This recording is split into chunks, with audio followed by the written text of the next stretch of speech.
Nous avons 4 principes dans la vie, dans tous les domaines que nous exerçons sur planète Terre. C'est obligatoire à tout être humain de pouvoir mettre ceci en pratique, avoir la conception, la délibération, l'exécution ainsi que la concrétisation, aimables internautes et fidèles téléspectateurs, des concepts Touch TV, raison pour laquelle vous avez un grille des programmes bien effectué parce que nous avons respecté les 4 principes de la vie à travers la chaîne du moment qui est bien sûr votre chaîne YouTube que vous aimez des temps à autres. Abonnez-vous massivement parce qu'on a besoin de vos suggestions, on a besoin de vos remarques pour que nous puissions perfectionner le travail. Il suffit de s'abonner, cliquer pour que vous soyez à la page dans tous les actualités. Bienvenue à ce nouveau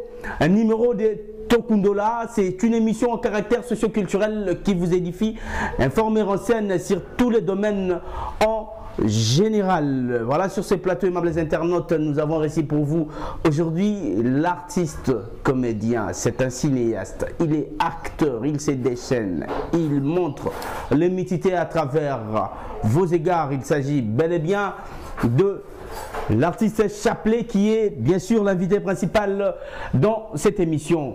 Chapelet, bonjour. Bonjour mon frère, Valable, ça fait longtemps et bonjour et bonne guérison parce que tu m'avais dit que tu étais malade. Et bonjour à tous mes fans, à tous les gens qui m'aiment bien, qui me regardent, voilà, je vous aime. Ok, bienvenue dans cette émission. Merci beaucoup. Et nous vous disons aussi un grand merci pour la ponctualité et la fidélité parce que aussitôt on a fixé, vous avez respecté. Voilà. Chapelet, je pense que nous avons un devoir. Notre devoir, c'est de pouvoir informer ceux qui nous suivent à ce net moment. Et surtout à travers cette chaîne qui est bien sûr une chaîne d'innovation, la chaîne de moment Concept Touch TV. Comment te portes-tu? Moi, je me porte bien, donc par la grâce. Parce que nous vivons par la grâce, donc on était en année 2021, et, ça s'est passé ce qui s'est passé. Donc nous venons de commencer de débuter notre année 2022, donc voilà, ça se passe à merveille. Ok, faisons un peu de bilan. 2021, c'est éradiqué dans nos mémoires parce qu'on se dit c'est déjà passé. Voilà, comment est-ce que vous avez évolué? Bon, sous votre permission, nous allons un peu de bilingue pour faciliter ce qui résident aux pays anglophones. Voilà, parce que pour ceux qui sont dans le pays francophone, il n'y a pas de problème. Même un bébé qui vient de naître aujourd'hui, qui vient de voir le jour aujourd'hui, il peut nous comprendre facilement. Mais, on a la Grande-Bretagne et tout, États-Unis, Canada, peut-être. Même village, donc français, l'équipe au monde. Voilà. Et bilan l'activité n'a eu na 2021 avant que tu entamer certains d'autres points où tu peux épingler l'émission. L'équipe, il faudrait dire l'équipe, mais pas vraiment tout ça. Parce que déjà, dans l'année 2016, 2017, 18, 19, par rapport à Internet, je faisais plusieurs films déjà où on a film Kota Kota et Belé. Mais s'il faudrait que je parle de l'année, moi, année mon dans ça, là, film et moi Belé. Donc, l'équipe a 5, 6 déjà, donc c'est bon. Où on a commis, ça, tout ça. Mais année 2021, je crois que on a film Belé, c'est qu'il y a 3, je crois. Okay. Donc voilà, c'était vraiment par rapport à ça là, parce qu'aujourd'hui il n'y a vraiment pas de producteurs et on monnaie la plupart de nous, tout font les chaînes, tout ça, et puis production ça vraiment sont des acquittés. Mon abisopé n'engage pas ma période mon cours en tout cas la minute, il faudrait vraiment que je puisse le dire. Ils ont assez.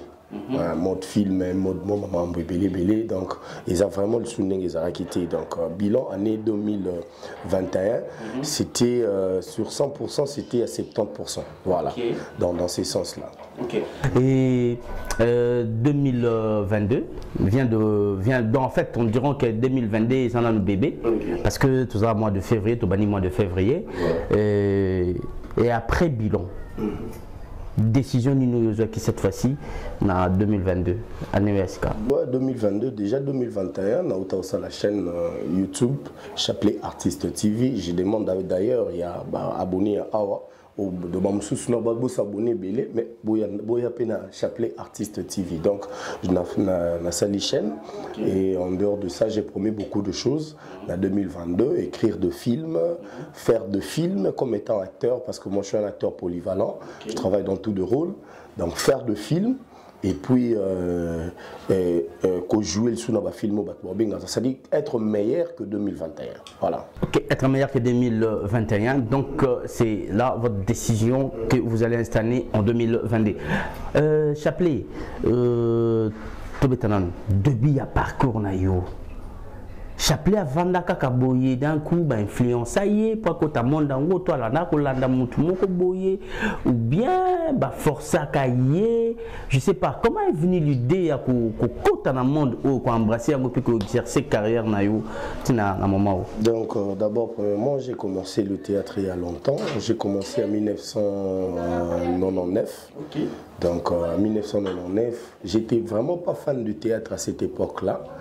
Donc par rapport à Bakote Tokole là, on a Bambinza Ipen, donc c'était beaucoup plus film et dessins animés, tout ça, documentaire, c'était vraiment.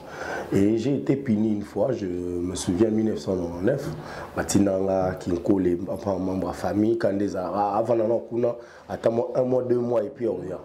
Na Ovanda Kuna, le pan Ndako Mobimbo, ça me la Kimbangiste. Okay. Donc, parce que Kimbangiste, tous les catholiques, tous les musulmans, kuna so komi kuna foba memokaka Kimbangiste. C'est par là que tant on a bandé au Kendere, mesta bango poko wana ba benga en soirée je crois.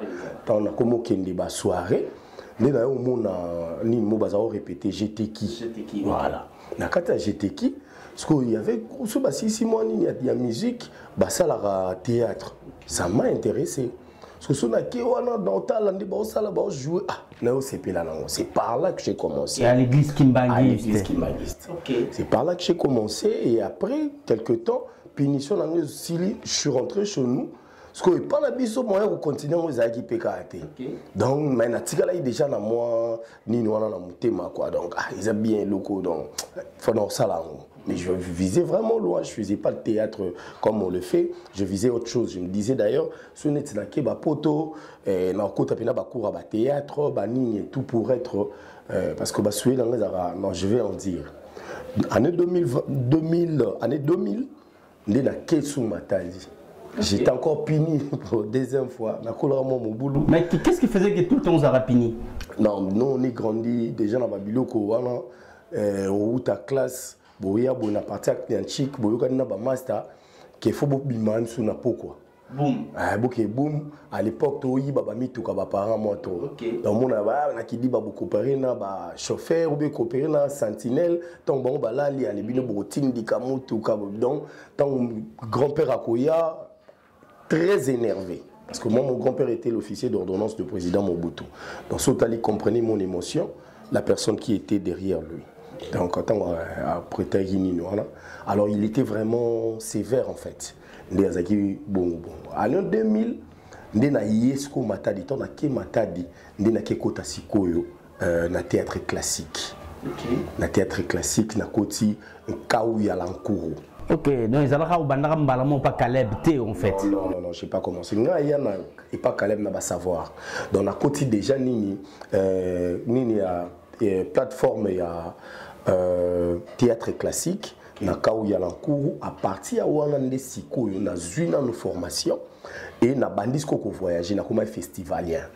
Na bando voyager na ba sanini na ba festival Jicotech RCG na ba ballet Camille na ke ba Cameroun ba nini tout ça après de jouer dans la salle Mongita, dans centre Wallonie, Bruxelles, c'est-à-dire, on a vraiment mon théâtre des planches. Vous avez combien de temps Kuna?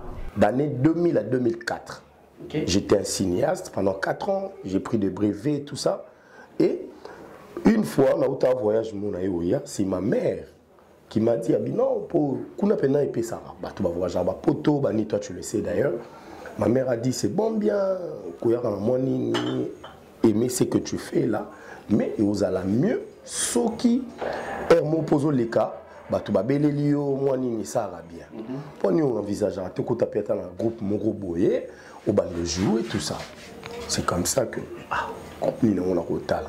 j'ai commencé à regarder le groupe Simba et le groupe du président Caleb. Le groupe Sinar, à cette époque que je commençais à regarder la bande là et là on a un groupe qui intéressé. Nous sommes allés dans la rôle, mais pourquoi on a quitté Sinar? Il y avait beaucoup plus de jeunes et puis moi cohésion mo baba français mon amour ba junior bayaki ba ni film mo zarolika a utaki banda tout ça. Et voilà, 2005, 2005, fin 2006, na Koti Sinark. Voilà, pour nous, on a 2011. Parce que Caleb a pensé qu'il a chanté. C'était ça?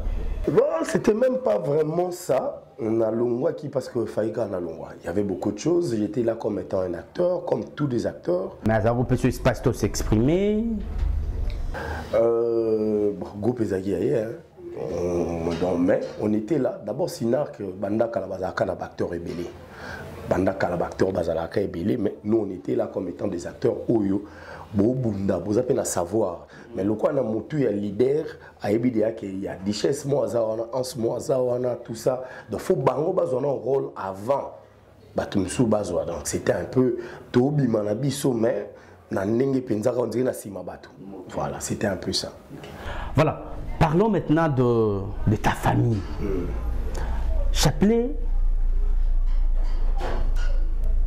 Abotami, oui. Abimaka Imo Botiana Mokili, il serait quand même préférable de trouver la biographie Nayo.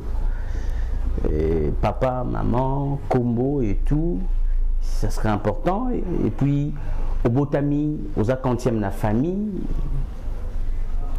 Voilà, donc Chapelet l'artiste. Le nom de mon père, Rémi Kombo, Koyanvingbo. Lui, il est Mungwandi comme moi. Ma mère, c'est Alice Bueno. Donc voilà, et pas maman, on a ça premier. Et non, il y a famille, il y a Kombo Lula Glodis. Voilà. Donc, papa, on a ça deuxième. Et puis, il y a Gliboso, grande sœur de Dou. Elle est en Angola depuis 6 ans, je crois, depuis ça va 6 ans à Kenya. Il y a comme angolaise, donc les y comprendre. Et il y a Sima, Nana Balé qui va l'andani, Nazana Gadan, Nazana Katia, Nazana Trinita, Nazana Prince, Nazana Balé qui va Geneviève, donc Baza Penebele. J'ai des petits frères et des petites sœurs au Bazali. Dans la charge, s'il faudrait parler de la famille. Ok. Émission Oisa Tokundola. Je pense que vous êtes d'accord Nanga Tokundola. Ben, je suis là. Ok. Chapelet vous a marié? Oh non, Chapelet l'artiste à Balata. Chapelet l'artiste est là. On a marié, bon, on a marié. Fiancé? Ouais. Ok. Naïbi que l'artiste est compétent, il y a un problème. Mais l'artiste est rassemblé, il y a compétent, il y a un problème. Chapelet aux artistes compétents. Moi, je crois quand même qu'il y a un petit coucou dans la fiancée, ça va bien. Alors, Faki, bon. Bon, mon discours prend beaucoup plus pour le bateau, dans Internet, moi, quand même, sur la ça va filmer. Mona mutakumo ke luka komo na na Facebook mutumswa solola sala boya voilà batumswa ba diabo batumswa pa kepo alinga parce que kala ikomi la biso pe ba mambo là tu vois yango comment na moi nini mais on a na bike mambo za bien.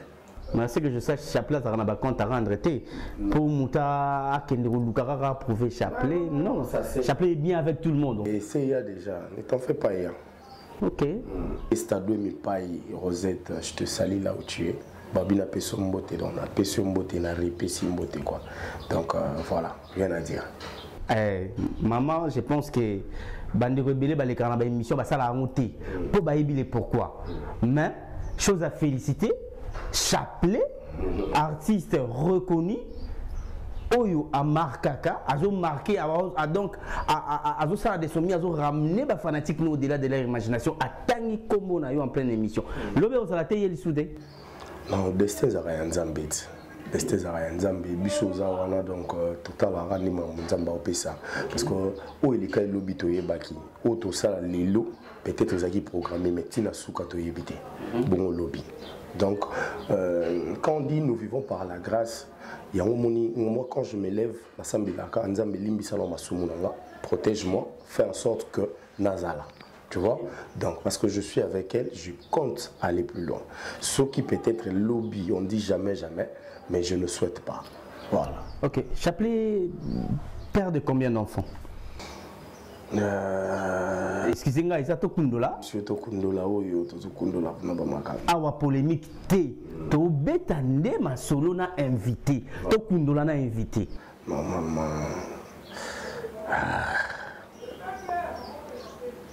Basé militaire. Oui, souffle na wala ngala za ko s'attendre peut-être to mega ko chayo na ba souzi ya fait taboulé. Même pas. Balarami balé. OK. Bakami balé donc. Bon hésiter pourquoi avant le bon bana bon rami balé chapelet. Balé donc Bakami balé. Slem. Azana maman na Londres, monsieur Mboté. Et puis voilà David Azana maman na Kenya, maman na rwandaise. Donc voilà. OK. Lelo musala ndenge ezokende. Chapelet. Utu lobake eza lisu ndenge ezalaki te mais ndenge ozomona ezokende na kokufa ou comment? Ezokende na kokufa pourquoi? Parce que unité ezate. L'amour au mikolo balakisa biso tokutaka bolingo eza soutien envers nous, tu vois. Biso toye na ba mondo tokuta déjà ba groupe salongo ezalaki bazaki ni ba mikolo wana marqué mbongo ezalaka te mais bango na bango koyokana, il y avait pas de discussion, il y avait pas de, tu vois, na kati na bango ezaki te kentel aleki entel. Mais lelo biso nde tomemi en loi musique.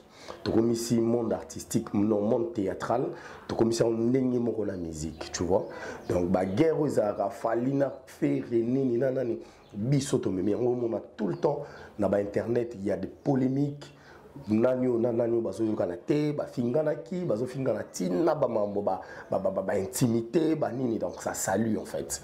Moni donc et le kouana neto bosana parce que art na biso ils sont différents dans la musique. Dans quel sens? Musicien à côté studio, aïka na studio, boso pa biba sali programmation ata batu bazate ba papa beteli banini ayembi na ya bimi aker, soit le bien yuka na tena 15 personnes et le belé le hôtel. Mais entre-temps chez nous, sauf qu'on a comme film c'est nga papa, maman, leki, yaya, nani, voisin. Tu vois, je dois travailler maintenant avec tous ces gens-là. Parce que ces années, on a eu alors que l'image de film et c'est un profil là-bas. On dit qu'il y a comme un problème. Au vendredi, tu dois tourner dans mon film, on dirait que tu vois, directement, et comme au moment, j'ai vu ça parce que mon copain a déjà une fois, je m'étais dit, non, bandé lango sauté. Une fois sur scène, moi, je manque un respect à moi aussi. Et tellement que j'étais énervé, je ne suis pas là pour ça dans PC Gaz. Tellement que j'étais énervé, je n'ai pas été film, on a fait qui Yazala. Tu comprends? Et arrivé qu'il a commis un site, pendant qu'il a tourné, après, Fendi Bakaji Kaebi Solo dans bêta. Oh non, mais, ah ouais, Faki Bossa tableau mobo. Carrément, je dis, naïe dans salaté. Tu comprends? Déjà, quelque part, ça tue l'art. Et si il y a déjà 3-4 personnes qui sont à bon. Parce que dans le niveau de guerre, comment les lots, mais il y a des gens qui sont dans la scène. Pour comment il y a un film, si il y a un film, na piste na nga tozana na. Ozana chapelle, ozana pierre, usko chapelle na pierre msu ba yoka na te. Na nani ba yoka na te, mona msu pierre le bio a le chapelle za na jouer te ou bien changer un rôle. Tu vois, c'est-à-dire comme si koyo c'est cette mauvaise fléau où l'artiste va pécher en plaire, mésattente, conflit, tiraillement inutile, pécher en plaire et je peux place na mi thème comédien mi sous je dirais pas tout le monde et Vandi. En même temps, vous avez une association, ANTPC Zali, comment l'association est presque moins ébélée. Bon, ça l'a encadré, ça n'a pas colo bazawana, n'a pas un NTPC Massoum de Blendazali, tout ça n'a président Caleb Azakuna, tout ça n'a président Bodazakuna et les autres. C'est quoi colo on attend ba mona makamwana, ba sanction na binoté, ba règlement mauvais à la raté ou bien bino vous évoluer na bino ka bongo. Bon, en fait, Salikuna bien nous soulever le Kamba NTPC. Bango Moro déjà Mikolo Fubaluka Babungisa. Vous pouvez imaginer que dans le monde théâtral, na biso na RDC, ligne monene, association monene non ya liboso c'est NTPC néon lobby encadré chez Bamasumu, Banane. Tout ça là. Mais théâtre na biso eza dia na kata na bureau te neti o ya biso to yeboye. Hein? Bureau kakake, bureau, ils ont dit président Elombe, Ndetokenda Kuna. Non, bureau il y a ANTPC. Ok, so il est le projet, programme, bah ok, na bureau il y a ANTPC, président Massoum bureau na Ezara Awa, secrétaire bureau na Awa, Nani Boibo. Parce que tozang yangote sur photo salon, bah on va kenda ba clôturer art na banani. Vous comprenez? Pour n'était qu'on vende pena que budget moi bimi ba salini ni pas climatisé vandi. Biso batoto na ba groupe na biso boy to sali dossier ya groupe na ngai za connu na memiango kuna ba salinga mukanda lobi so na production na ne loko moya munene fona sala tu comprends na okende a partir ya mukanda na nga eza valable na kena wana vana na chité na mambo yo opposé ça veut dire déjà l'organisation yango moko déjà eza correcte te. Et entre bango na bango pesa na ba problème ce comme ba kota ki pas ministre mo bazo mbongo bani on a vu ça na ba bimba mama chako et bien comme pas kosiko ba boyi ba kota na nini ba travailler na nani boyi boyi vous comprenez donc du coup déjà koyoka na liko parce que bango moko likolo ba liaka ba mbongo c'est ça voilà siko c'est ça le problème parce que biso za wana te biso to kota ondeni ba lo batamwa no ozomona du coup soto yé siko to longwe kuna na ba mambo wana bo bandiko kita. Il y a de débats na minute où mututo a danger mututo aleki mututo.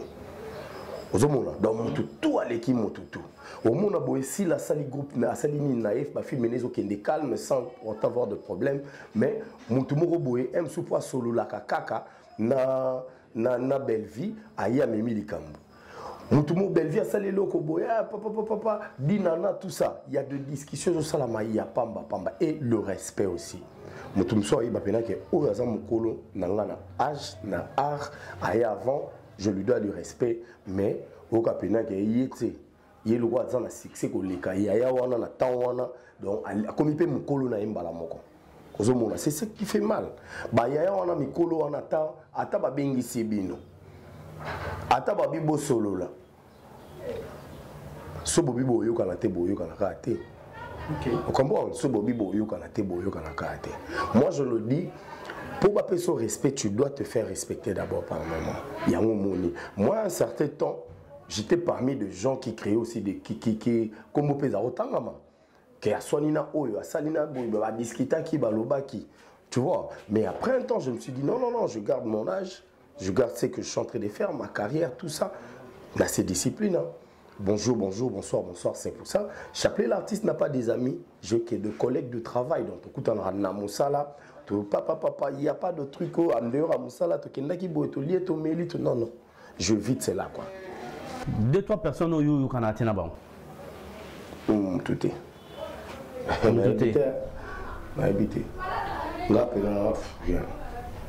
Chapelet, mauvais souvenir, ni on a Moussala. Mauvais souvenir, ma salle groupe, moi, quand la groupe, on a déjà 11 ans, depuis la salle groupe, 11 ans, 12 ans, je crois, depuis la salle groupe. Et du coup, mauvais souvenir à ma casse, ils ont cassé les lots. Et à une certaine époque, quand tu as un bassina, on a pensé que pour y être les lots, on a un logo. Mais on a pensé qu'à l'époque, l'équipe a un logo, tu as 4-5. Au moins que notre groupe est en revenu. Nous avons une chaîne, un groupe sous Pézara, on a un logo, au moins que bah souffler. Mais les lois ont raté. Les lois ont raté. Il y a une chaîne YouTube, Salami, Banini. Oui, c'est bon bien. Mais beaucoup de gens aussi ont fait de chaînes pour faire de bêtises. Il y a une émission, juste quand on a gagné un nombre de sans tabou, tout ça. Voilà, des gens ont oublié que surtout Bisso, comédien, tout ça, éducateur, il y a masse. Donc, nous ne venons pas à la télé pour nous faire des bêtises, alors que tu as quand se retrouver. Comprendre, conseil, comme là qui est dans film, na éducation, na rôle, il y a en plus. Dans la vie, nous avons la négativité et positivité. Côté positif, na musala oyo chapelet gagner nini ou ezana ngokaka ke bon chapelet chance et sourire ne tourment mona bande on a besoin mususu ba momia poto moi ba opportunité mususu et qu'on sort na succès. Parlons concret. Chapelet na musalo depo bandi yango ozana nini ou gagner nini oyo lelo za la source ya revenu na yo pona musalo ça. On ne parle pas de bien matériel. Bon, moi je ne suis pas vraiment fan de bateau, bien matériel na TV. Okay. Mais théâtre, ça l'a déjà que la Futandako, maï courant, et voilà, mataravion, et d'être ce que je suis. Mais c'est insuffisant. Okay. C'est vraiment insuffisant parce que nous ne vivons vraiment pas dans le revenu Yamusalo. Dans la 5 la négativité, la positivité de poser qui et pourquoi il y a un moment on a mis tout il y a des scènes il y a des mususu artistes ba maloko ba mendiant alors kende pena musala sali banda tongo ti pourquoi na suka msu revenu na ya ozwa ils ont permettre même pas qu'à foutre msu ndako. Tu comprends? Alors au monde il faut banda boire 15 30 personnes wa batu mususu c'est à peine batu mabanga nyongo.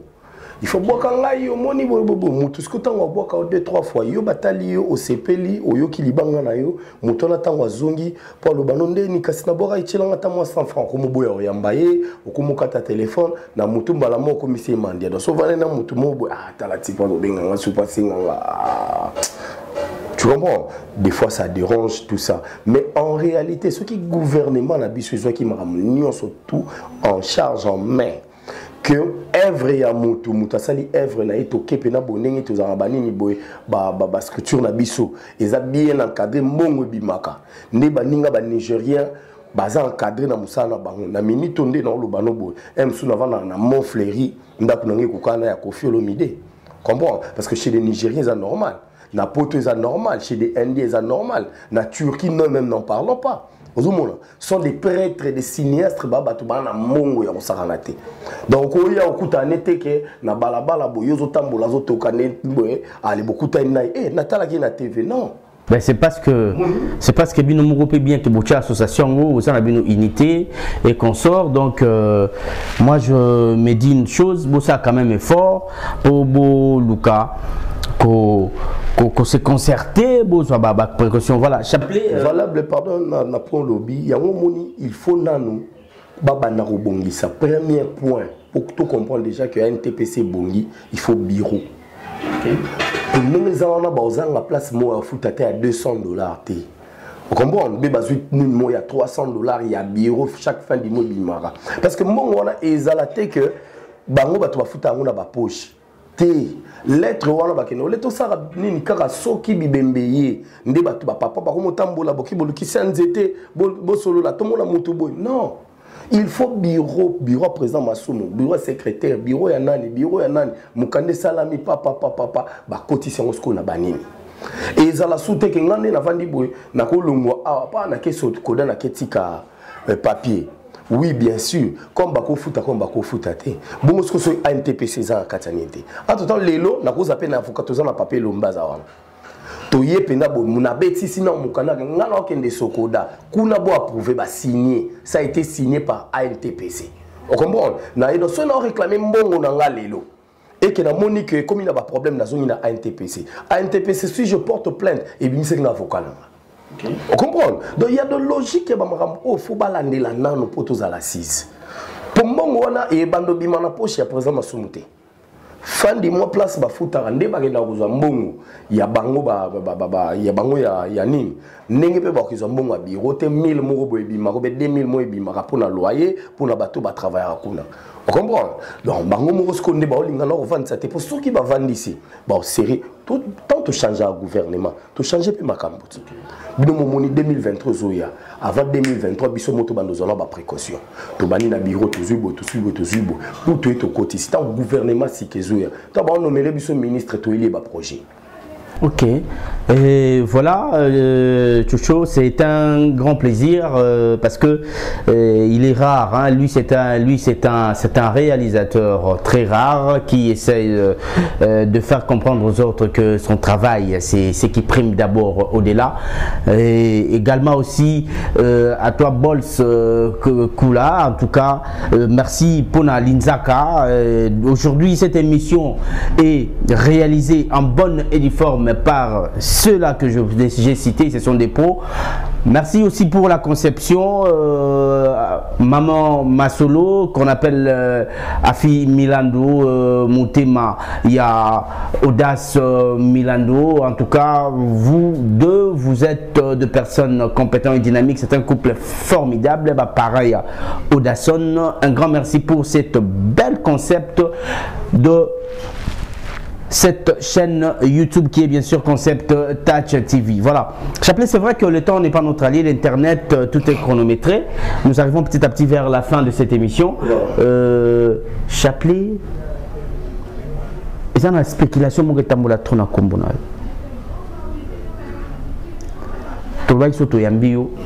en tout cas, le rôle est à Tokundola. Maman Nanga Fi Milando. Maman Masolo, moi si y a Monsieur Audace Milando. On a pu subir une beauté, maman fille, papa Audace. Bah, mais tu me dis ça m'a trop. Bah, tout le monde a Chapelet, ça l'a bien, moi, ma lame.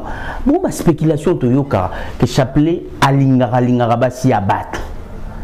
Qui est proche naïe, mais ce qui Chapelet n'a si ma bête, mon sinzo.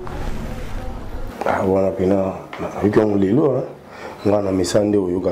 C'est un orgueilleux, c'est un boudeur, c'est je sais pas. Oh, mi on orgueilleux, un boudeur. Cible penza, ils arrêtent en gros. Pas moto yebi que na linga mo sinaya loba.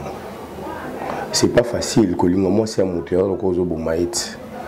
Donc quand on parle de moi si donc netinga pena bona vandi boye, on parle bien avec toi et tout ça. Demain tu n'es pas là, je viens draguer ta femme. Non. Franchement, ça c'est pas moi. Moto peut-être même ce soit kanisa ki bongo. Les amis n'ont juste qu'à penser parce qu'une fois que Aïcha Kokwa tout n'ango on a qui Azaramo boulot à Bassi. Mais il n'y en a pas un Chapelet. Boulot à Bassi, Azaramo boulot à Bassi, Alinga Bassi à Batou. Non, ça c'est pas ma tasse du thé. C'est pas ma tasse du thé parce que ceux qui sont un artiste, mon quoi yebi que ngana salango, allo bon la TV. Allo bon la TV. Mais je te dis déjà que mon torse a été. Si c'était à refaire, nous saluons nous ça la vie. Si c'était à refaire, je serais seulement artiste. Je serais seulement artiste, mais non, vraiment. Si c'était à refaire, non, l'ingane na boutamana kinete, ça je vous dis. Pour l'année. Ma bise ma cassé. Malgré tous les efforts, mais le bilan ba bande kunabiso, maloba kinini to salité, malgré tous les efforts autour ça na mboka oyo, rien ne marche. Maman ma belle nini papa parce que vous avez bien bonne mine tout ça et tout et puis au vivre na mboka na librement. Non, préféré na bima libanda, franchement. Les ara qui ponzamba ça sala biso a poné là nzambe yemro mta poné la biso ba place à osala. Si c'était à refaire, non bima la kinité. Parce que si c'était à refaire, je serais artiste. Mais ceux qui n'abîment pas place moussous mais n'ayant pas au nazate. Vraiment preuve à ne battre belé baïna basima na ba Nigérien wana banini bani baïna sima na musala au kokate. Mais na musala so lelo beti to vaina yo ou beti ba compte bancaire na bango ondimate.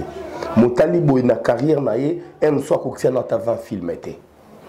Asalegam sous 2-3 films moko boy talami pesibu makambo ba il se retrouve lelo tout ça. Comment on va na mboka mongo oyo il faut la tourner tout ça la film il faut la jouer poto donc faut la luganda kwa mtu mo atonga moi bien to komi en France non les autres to mo na bango ba ça la film mais ça il faut Canada ba mati avion ba ke ba tourner 2-3 tableaux na Canada bazone parce que bazan ba producteur abi voilà na mboka mongo ba opi la bino déjà mon net oui ranson ba opi les visas avec des musiciens vous comprenez pas donc et ça je suis pas un politicien moi na côté ba déter ba mambo ezati et ça kon ndenge nini tango monaka bande qu'on a bino ba bégé na tournage tokuta na 8h azoya 11h et puis azoya ils sont fous hein? Négligence à Moussala ce n'est pas prendre ça en considération en fait parce que une fois on a ça là film mon papa Massassi titre na qui éducation.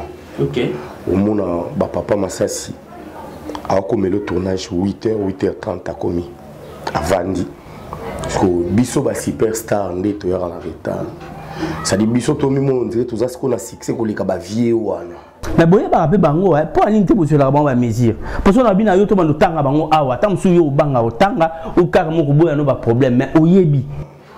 Je suis pas là pour citer les noms de gens, papa. Tu vas te retard, on va déranger, on va te besoin conscience pour avant. Pour aller te besoin là-bas, on va mesure. Mesure moi je suis pas un producteur, film et producteur à commis à Tchéyo, au Salikas. Mais moi je pense que c'est concerté, que voilà, tout le monde a pour le marché, t'es changé. Sera yo qui te bon, vous se sensibiliser. Sera un tel à Oyaka, R, na biso tout Oyate. Tangolo biso tout Oyate, au monde a peine 18 personnes, bah yo quand même. On s'appelait Benga Elisouté pour comploter qui contre Kingandi. Dans entre bino trahison ils amakasi. Biso ya blaté, monsieur Mambo Lingua kolingana entre biso. Kolingana entre biso boya amour ndenge to suzara na ngokala parce que il y a longtemps on a bibo kende banzunzing bo fungula sardine ensemble quoi ngaba bo simbi mais les leur a sauté. Comprendre donc les lots font dans la bouteille na ngana ninga regeza nini toujours banga tout ça na ba maladie na ba nini tout donc voilà donc ils ont beaucoup plus il y a pas de l'amour et mais pour nos musalande de gens doivent prendre ça en considération parce que ngane na boy so yibisinga 8h ou bien 8h30 so na zana retard j'appelle moninga tu comprends mais il y a d'autres personnes il faut beaucoup tout le monde bien avoir superstar ça dit superstar il faut comme beaucoup mino à moi 10 mots boy ndem so ya robenga lo ndeni tournage en bandi batu ba remis déjà de ya ko ya comme avant batoté. OK, déjà mon réalisateur me fait signe. Voilà, dans l'émission autre dans la rubrique mon reproche Lelo, ils allaient premier numéro, la premier numéro na 2022, Lelo rubrique wana tobombi yango. Ekoya na ba numéro oekozada oekolanda, mais n'empêche quand même omeka koyebisa biso o reprochera nini na Caleb, président Caleb, ex-président na Naotaro bon peu d'émission mon Salaki il y a pas longtemps. Président c'est un bon acteur et groupe Sinar qui est un groupe amené à Mokete. Na reproché à président et le président a beaucoup des acteurs qui viennent chez lui au Bakotaka au Bazali mais au Moussoupe Bayaka Baleki Bakei. Pourquoi? Parce que M soit se senta considéré t'es Monika na groupe on a les kanangate. Donc président a un défaut ceux qui a se focalisé na batu.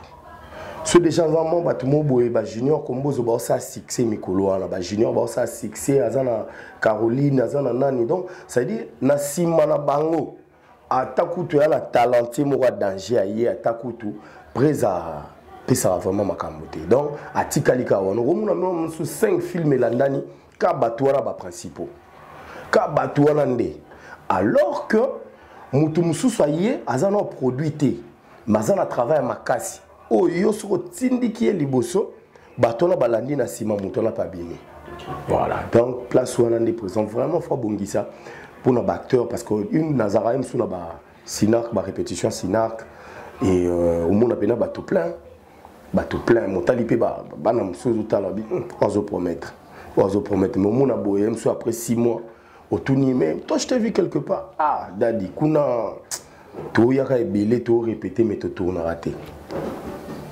C'est un défaut, il y a un groupe à Mineni. Ok, il nous reste quelques secondes. Rapidement, Chapelet, goût préféré nayo, plat préféré nayo plutôt, ngami nkolia nini et tout, et puis couleur préférée nayo. Plat préféré, l'osona pondo. L'osona pondo, na musuni. Naza fan ya musuni mal donc ngabilo ko so musuni ate na wali tina suka comme tout ngala qui se respecte voilà donc na mitondo na wali ata 2-3 lotu na tiki so musuni zali ne na ko avancer voilà et na linga rouge na pembe na linga pembe fort na linga rouge fort voilà pour na linga moi ça zandi vous n'avez pas goût na yo tel que au pointure excellence moi si azakande muté malam bizaleli malamu. Moi c'est un handicap bizaleli malamu, donc moi si soit vraiment bizaleli malamu, ça c'est moi. Ok, t'as la caméra, mon réalisateur Chouchou, t'as la caméra. En âme et conscience, le baba ma benayo, ba défaut ba tuba, ba l'embarraté koloba, ko reprocher yo. Ou en âme et conscience, mon pays que oh penza, t'es ba tuba na raison. Les gens aiment bien dire que nous sommes orgueilleux, nous sommes boudeurs. Pour certaines personnes, moi je ne suis pas un orgueilleux, je suis un charismatique. Charisme artistique. Un acteur, une personne, c'est une personne où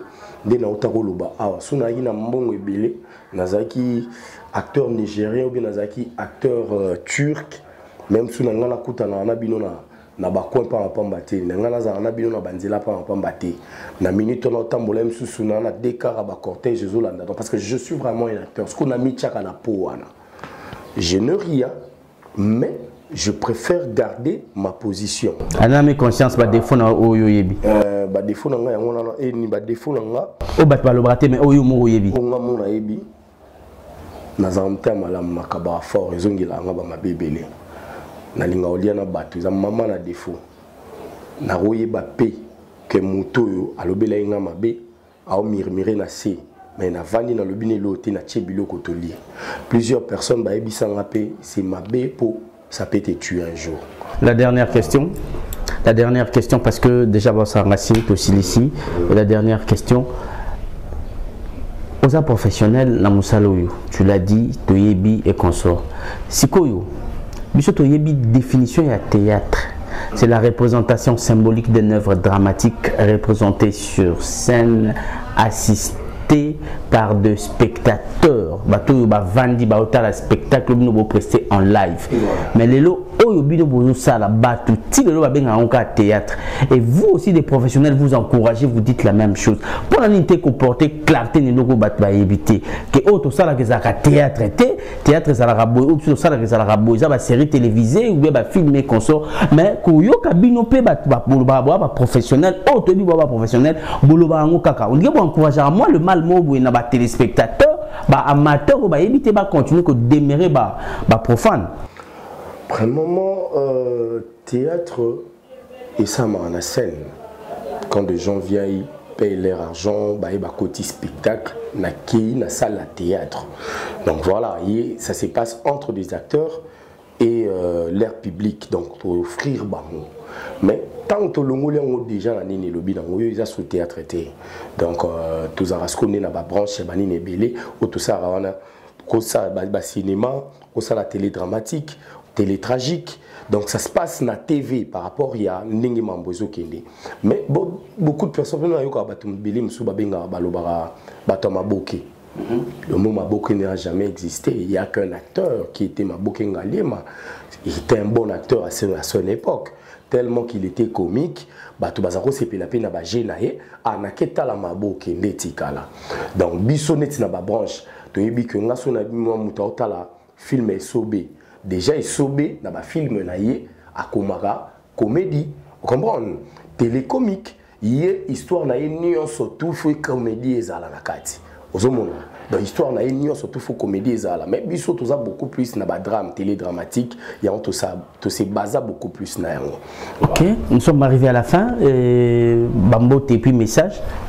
Voilà, donc on a profité de mon numéro pour tous les gens qui veulent bien me joindre, appelez-moi au plus 243 89 93 18 887 plus 243 89 93 18 887 on a sobengi ozinga moko mambozaka kane on a commis ba film ebelé mais ça manque de producteurs pour ba film on a ezala réaliser donc vraiment on a besoin ba style ba film netu bozo ba nzela mokuse ba bolingwa gazon ba pifo makila moi je suis là. Et à d'autres personnes aussi, na ba chaîne Nabino, tout ça, ba promotion, ba bilo connaît là. Donc, parce que je veux vraiment que l'année 2022, ils ont l'année où on a travaillé, ma cassiné dans un travail libosu, donc Eleka, dans la bombe meilleur et le groupe Atelier et qui est de l'avant. Parce que j'ai vraiment un groupe où ils ont plus de 10 ans, donc c'est encourageant. Donc voilà, Bino, ça apporte na Bino, moyen avancé exact donc yum to talangai appelenga comme ça to meko solo là je profite de l'occasion pour saluer 2-3 personnes na bosanate na pesa estado mi pai vraiment bambote belé belé mère kotozali et Platador Chisui mon ami Kouloutou Porto, sans oublier Kouloutou Porto et Mama Verombia, Bino Bozara Yanga Iso na lobi boyo kaka, naba conseil na maramnyo surtout Mama Verombi. L'homme qui souffre de l'obésité financière, Jerry Sangola, donc vous êtes tellement un bon commissaire obèse, Mikolo na mon bon ngote. Donc voilà, donc Hélène la Bohomèse na pesio bambote Sigozali et Winnie la fille qui dérange. Winnie la fille qui dérange, n'a pas su Bambote et Sigozali. Vous êtes tellement ébélé, Clarisse Lukombo, pourquoi pas, si on a continué tout là. Voilà. Merci d'avoir accepté notre invitation. Merci beaucoup à toi aussi, mon frère. Voilà, nous sommes arrivés à la fin. C'était bel et bien votre invité, Chapelet. C'est la personne qui était à l'honneur.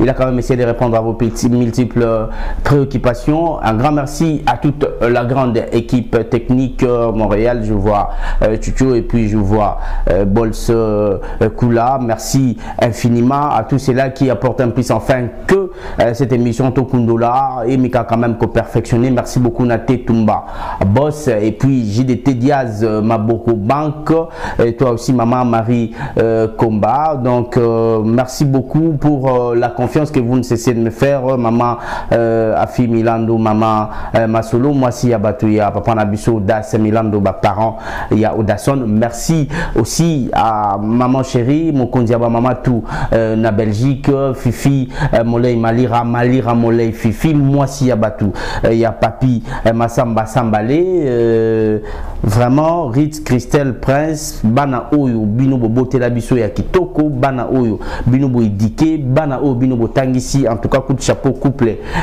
Massamba. Merci, moi je vous quitte dans l'espoir de vous retrouver très prochainement. L'actualité reste en continu sur Concept Touch TV. On se retrouve prochainement pour un nouveau numéro de cette émission Tokundola.